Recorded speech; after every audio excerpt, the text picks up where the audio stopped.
Salut la team, j'espère que vous allez bien, ainsi que vous et vos proches. Je le répète, première chose, j'espère que vous allez bien, que vous vous portez bien, que vous restez chez vous. Et je sais que le confinement, ça peut être parfois mal vécu, mais justement, comme je disais dans d'autres vidéos, profites-en pour faire plein de choses que tu remettais toujours à demain. Tout ce que tu avais l'habitude de mettre à demain, essaie d'en profiter et de te servir de ce temps-là qu'on te donne à rester à la maison pour soit te former, soit rapprocher les liens avec ta famille, soit décrocher un peu des réseaux sociaux, soit peut-être travailler ton mindset, faire du sport, peut-être du yoga. Voilà, donc ça, tu as dû l'entendre plein de fois. J'ai pas énormément de choses à te dire, juste essaye d'utiliser ce temps à bon escient. Je pense aussi à ceux qui sont confinés dans un appartement de 30 mètres carrés. Vraiment, force à vous. Ne craquez pas. Après la pluie viendra le beau temps et on va réussir. Nos sauveurs, nos héros, les médecins, etc. vont réussir. Je l'espère fortement et j'en suis convaincu à trouver un remède pour tous nous sauver. Alors, je ne suis pas alarmiste, mais voilà, je sais que ça va le faire. Moi, j'ai la chance d'avoir un petit bout de jardin et je t'avoue que ça fait du bien de m'aérer un petit peu dehors, même s'il fait un peu frais. Aujourd'hui, de quoi je voulais te parler? Le titre de la vidéo, c'est aujourd'hui, tu vas comprendre pourquoi l'amortissement, finalement, il est justifié, que ce soit en LMNP, LMP, SCI LIS ou dans une autre société. Sur le LMNP, bon, je serai de bonne foi après, on en parlera en fin de vidéo. Déjà, rappelons qu'est-ce que l'amortissement, qu'est-ce que cette notion d'amortissement. Lorsque tu es à l'IS, d'accord, il faut savoir qu'il y a deux choses. C'est soit tu es à l'IR, soit tu es à l'IS. À l'IR, c'est soit tu décides de rentrer dans la case impôt sur le revenu, soit tu décides de rentrer dans la case impôt sur les sociétés, avec tout ce que ça implique comme avantages et inconvénients. Notamment, ça implique les avantages de l'IS, tout le monde le connaît, c'est qu'on est beaucoup moins taxé sur la longueur, mais souvent on se fait rattraper à la fin. D'où le fameux adage qui dit « vivez à l'IS et mourrez à l'IR ». Mais donc aujourd'hui, revenons sur cette valeur de l'amortissement. Donc lorsque tu es à l'IS, que tu choisis de rentrer dans la case IS, tu as la possibilité d'amortir. D'amortir, et nous, toi, moi, ce qui nous concerne, c'est l'immobilier, donc d'amortir ton bien immobilier. Qu'est-ce que c'est que cette notion d'amortissement? C'est qu'en fait, l'administration fiscale va considérer que ton bien s'use, d'accord? Et que cette partie de vétusté, tu vas pouvoir finalement venir la déduire de tes loyers encaissés, de ton résultat. Et en BIC aussi, en BIC aussi. Donc, parce que pour le statut LMP et LMNP, c'est ce qu'on appelle des BIC, bénéfices industriels et commerciaux. Et dans l'IS, pareil, tu as cette possibilité d'amortir. Alors, pourquoi aujourd'hui tu vas comprendre pourquoi, selon moi, il est justifié? Parce que c'est un petit peu la guéguerre entre... Déjà, cette mentalité, j'aime pas. Je passais sur des forums et je voyais, c'est souvent la guéguerre entre les loueurs nus et les loueurs meublés et les loueurs à l'IS, etc.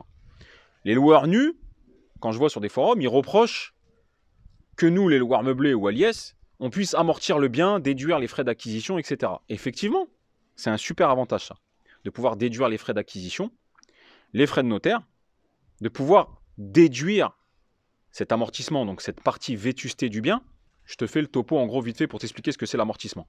Tu achètes un appartement 100 000 €. Tu décides de le mettre dans une SCI à l'IS ou d'être en LMNP ou LMP. Tu vas pouvoir amortir ce bien. Comment ça va se passer? Schématiquement, on va prendre les 100 000 €.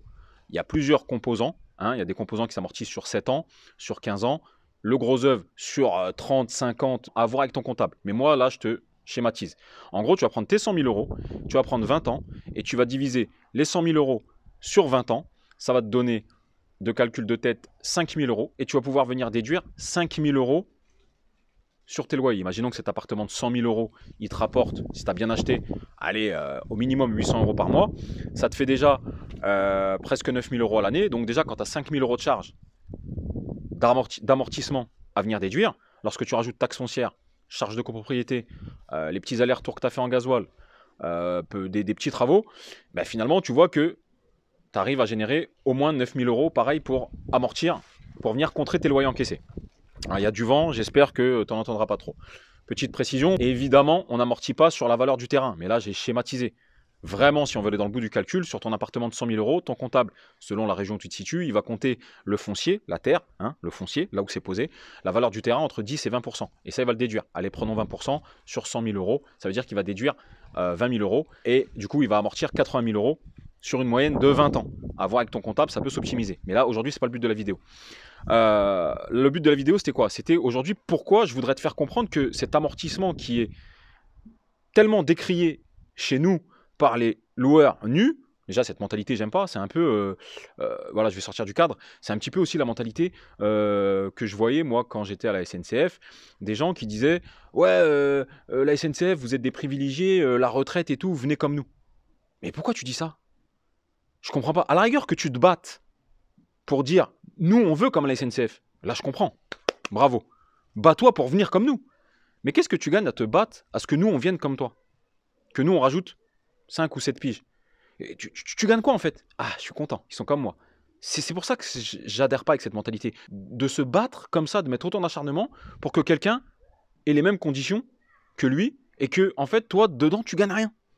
Tu gagnes que dalle. Bats-toi pour quelque chose qui va te faire gagner. Donc c'est un petit peu la même guéguerre entre les loueurs nus et les loueurs meublés.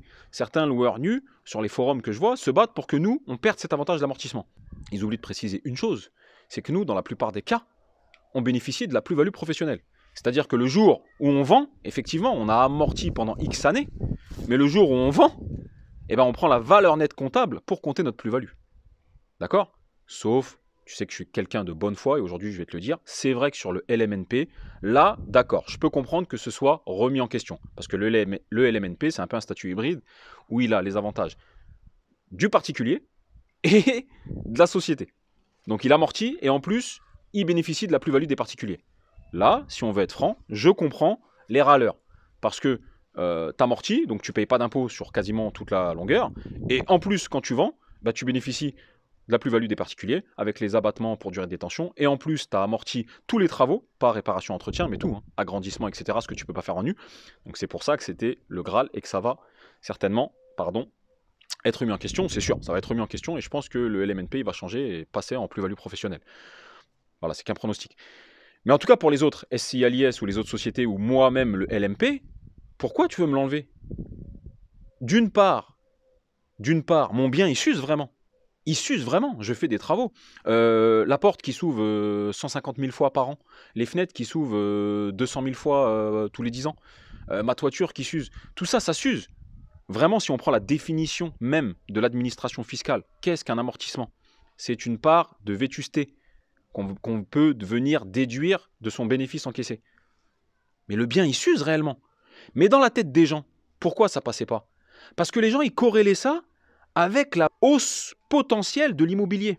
Et pourquoi aujourd'hui, finalement, tu vas comprendre pourquoi je me bats pour te dire que finalement, l'amortissement, il est légitime chez les loueurs en meublé ou à l'IS? Parce que, tu vois, aujourd'hui, on va certainement connaître une crise. D'accord? Et comme les gens, ils avaient l'habitude de corréler cet avantage qu'on avait, c'est-à-dire on amortit. Ouais, mais non, c'est pas normal, vous amortissez, vous déduisez, et en fait, votre bien, il perd pas de valeur, il monte de la valeur. Mais tu es en train de comparer deux choses totalement incomparables. Tu es en train de corréler deux choses qui, sur le papier, n'ont pas de sujet ensemble. D'accord? Parce que tu le vois bien aujourd'hui, on va certainement rentrer dans une période de baisse. Donc là, ton argument de me dire, ouais, t'amortis, mais de l'autre côté, tu profites de la plus-value. C'est vrai dans 90% des cas. Mais aujourd'hui, là, certainement la période de baisse qu'on va connaître, il est où ton argument? Si on prend la définition pure et stricte de l'administration fiscale, c'est de venir déduire un état d'usure. Ben mon bien, il s'use. Mon bien, il s'use. Demain, tu travailles chez Rolex. Pour ton business, pour ton bien, tu t'es acheté une Rolex. Tu es un représentant, tu t'es acheté une Rolex. Ben cette Rolex, tu vas avoir le droit de l'amortir. D'accord? Chaque année, tu vas avoir le droit d'amortir l'usure de ta Rolex. Et pourtant, ta Rolex, elle prend de la valeur. Tu vois? Donc, voilà, il y a parfois où c'est légitime, parfois c'est pas légitime. Par exemple, pour une photocopieuse, là je suis d'accord. La photocopieuse, tu vas pouvoir l'amortir pareil peut-être sur 5 ans. Hein, une photocopieuse, tu as acheté 500 €. Chaque année, tu vas pouvoir déduire 100 €. Dans 5 ans, on estime qu'elle est morte. Là, ok, effectivement, sur un bien immobilier, c'est pas pareil. T'amortis sur 20 ans, dans 20 ans, on n'estime pas qu'il est mort. Mais les gens qui se plaignaient, les râleurs sur les forums, ils disaient ouais, mais eux, ils amortissent et en plus, ils bénéficient de la plus-value. Mais ça, c'est un facteur qui est indépendant. Plus-value, c'est un piston qui monte, qui descend, qui monte, qui descend. Alors effectivement, dans 90% des cas, on a bénéficié de plus-value. Mais aujourd'hui, là, s'il y a une prochaine crise qui s'annonce sur l'immobilier, eh ben, je vais peut-être vendre moins cher si je dois vendre que ce que j'ai acheté. Donc là, c'est normal que j'ai amorti. Est-ce qu'aujourd'hui, tu vas venir me dire, ah bah, Finalement, tu as perdu 30 000 € sur ta revente. Ah oui, bah, tu aurais dû amortir plus. Bah, si tu tiens le même discours, si tu me tapes dessus parce que tu me dis que l'amortissement que je fais, il est compensé par la plus-value que je gagne, bah, garde le même discours. Si j'ai une moins-value, bah, viens me dire que je dois amortir plus. Tu vois ce que je veux dire? Alors cette vidéo, elle est un peu technique. Elle est pour ceux qui saisissent les notions d'amortissement, etc. Si vous ne saisissez pas, j'ai fait des vidéos, regardez sur le LMP, LMNP, etc. Vous allez comprendre où je parle de tout ça plus en détail. Donc voilà pourquoi je voulais revenir sur ça. Tu ne peux pas dire à quelqu'un qui a choisi de rentrer dans la case IS, de lui dire, pour l'immobilier, l'IS n'est pas bon. Pour l'immobilier, même si vous êtes en IS, vous ne devez pas bénéficier de l'amortissement. Parce que l'amortissement que vous faites, c'est compensé par une plus-value. Non, c'est deux éléments totalement différents. C'est des éléments aléatoires. Mais là, en période actuelle, on va certainement prendre des moins-values pour ceux qui vont être obligés de vendre. Donc tu vois que ton argument, il ne tient plus. Il ne tient pas. Et au-delà de ça, c'est sur une mentalité que je veux revenir. À la rigueur que tu te battes pour dire, nous aussi, revenus fonciers, en nu, on veut amortir. Ok, soit. Mais le fait de dire, non, regarde lui là-bas, non, lui il a mieux que moi et tout, non, je veux qu'il revienne comme moi, n'importe quoi, tu as fait ton choix d'être dans la location nue. Tu bénéficies toi aussi de super avantages. Je te rappelle qu'au bout de 30 ans, tu es exonéré. Alors, effectivement, 30 ans, c'est long, mais tu es exonéré total de plus-value. Moi, si je vends dans 30 ans, je suis tapé à l'os. Tu vois ce que je veux dire? C'est-à-dire que moi, si j'ai acheté 300 000 € dans 30 ans, hein, mon bien, la valeur nette comptable, ça sera 0 parce que j'aurai amorti pendant 30 ans. Donc, si je vends demain 300 000 € dans 30 ans, hein, on ne parle pas de plus-value, eh ben, je vais me taper la plus-value sur 300 000 €. Et la plus-value professionnelle, ce n'est pas la même. En SCI à l'IS, donc c'est des paliers progressifs, hein, 15% jusqu'à 38 120 pour bientôt arriver à 25%. Donc, compte combien ça fait. Et en LMP, alors elle est encore pire. En LMP, je me tape la plus-value court terme plus la plus-value long terme.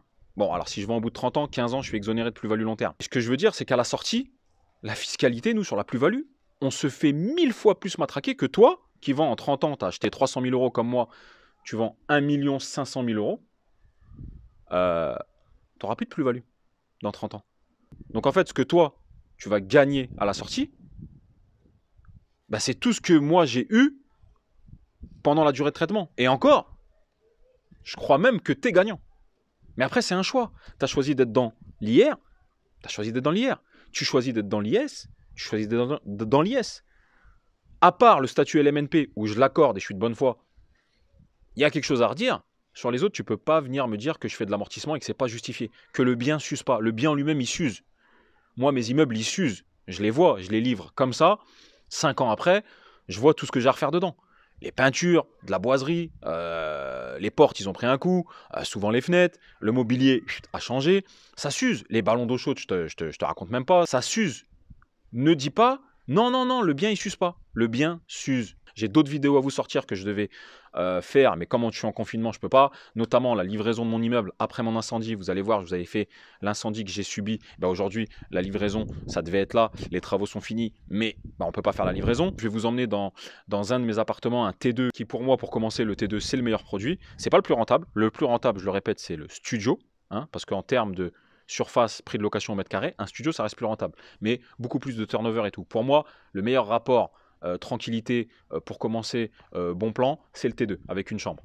Mais je l'expliquerai, je le développerai dans une vidéo à venir lorsque le confinement, j'espère, finira bientôt. Sur ce, j'espère vraiment que vous allez bien. Restez chez vous, ne sortez pas. Et moi, je vous dis à très bientôt dans une nouvelle vidéo. Je vous embrasse. Ciao.